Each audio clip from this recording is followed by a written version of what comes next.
పల్నాడు జిల్లా దాచపల్లి మండలం తంగేడ గ్రామ రహదారిలో ఉన్న గుంతల వద్ద టీడీపీ జనసేన పార్టీ కార్యకర్తలు బైఠాయించి నిరసన తెలిపారు. కనీసం రోడ్లు మరమ్మతులు కూడా చేయలేని ఈ సైకో ప్రభుత్వము డౌన్ డౌన్ అంటూ నినాదాలు చేశారు. ఇది ఆంధ్రప్రదేశ్ గుంతల ప్రదేశ అంటూ దాచపల్లి మండలము టీడీపీ జనసేన నాయకులు జగన్ ప్రభుత్వాన్ని తీవ్రంగా విమర్శించారు. ఈ గుంతలు దాచిపల్లి నుంచి తంగడ దాకా గత పుష్కరాల టైంలో మన టీడీపీ గవర్నమెంట్లో పోశారు. ఇంతవరకు ఎక్కడ ఒక గుంత పూడ్చిన దాఖలా లేదు. ఈ గుంతలలో పడి ఎంతో మంది ప్రాణాలు కోల్పోతున్నారు. అది ఆ జగన్మోహన్ రెడ్డికి తెలియట్లా. ప్రాణాలు పోయినా బాధ లేదులే కానీ అతని సంపాదన అతనే చూసుకుంటున్నాడు. కానీ ఏరే వాళ్ళు ఎవరు బతకటం అనేది దానికి ఆలోచనలో కూడా చూసుకోవట్లేదు. ఎంతమంది వచ్చిందని కూడా అతను రుచికొండాల్సి ఉండేది కూడా శుభ్రంగా గుండు కొట్టి అక్కడ ఇల్లు కట్టుకోవటం నేర్చుకుంటు. కానీ ఇక్కడ ఈ గుంతలు పోవటం చేత కావట్లేదు. అంతలా కొండ తోవటం కూడా చేత అవుతుంది. ఈ గుంతలు పోయేటందుకు చేత కావట్లేదు. ఆ ముఖ్యమంత్రి గారికి అర్థం కావట్లేదు. ఈ సారా పాట డబ్బులన్నీ అన్నీ క్యాష్గా కావాలా, ఆన్లైన్ కొడితే ఒప్పుకోడు.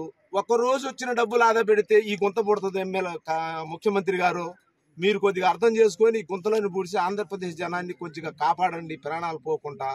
మీరు మేలు చేయకపోయినా కీడు చేయపాకండి. ముఖ్యమంత్రిగా గెలిచి మీరు ఈ వజాగా చేస్తే రాష్ట్రం అంతా తిరగబడి నీకు బుద్ధి చెప్పే రోజు కూడా దగ్గరే ఉందని కోరుకుంటూ సెలవు తీసుకుంటున్నా. జై హింద్, జై టీడీపీ, జై జనసేన. గమనించాల్సింది ఒకటే, ఏ రహదారి అయినా ఏ విధంగా ఉందనేది ఒకటి గమనించండి ప్రజలారా. ఈ రాష్ట్ర ముఖ్యమంత్రి ఏ రకంగా పరిపాలించిండు, గురజాల నియోజకవర్గం ప్రజలారా ఈ కాసు మహేశ్వర రెడ్డి ఏ రకంగా పరిపాలించిండు.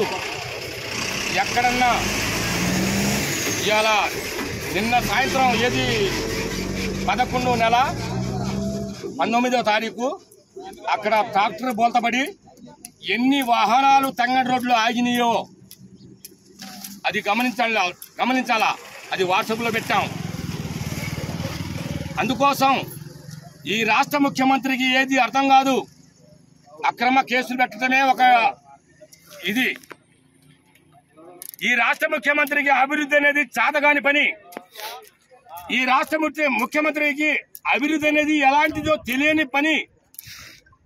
సొమ్ము ఎలా చేసుకోవాలా, ఏ విధంగా దోపిడీ చేయాలా, ఈ రాష్ట్ర ప్రజలను ఏ విధంగా మభ్య పెట్టాలా అనేది ఒక ఇంతైన పని. అందుకోసం ప్రజలారా గమనించండి. రాష్ట్ర ఏ దారిలో నడుతుందో ఒకసారి ఆలోచించండి. ఈ రాష్ట్రాన్ని బాగు చేసే పని ప్రతి ఒక్క ప్రజల మీద ఉంది, ప్రతి ఒక్కరి మీద ఉంది.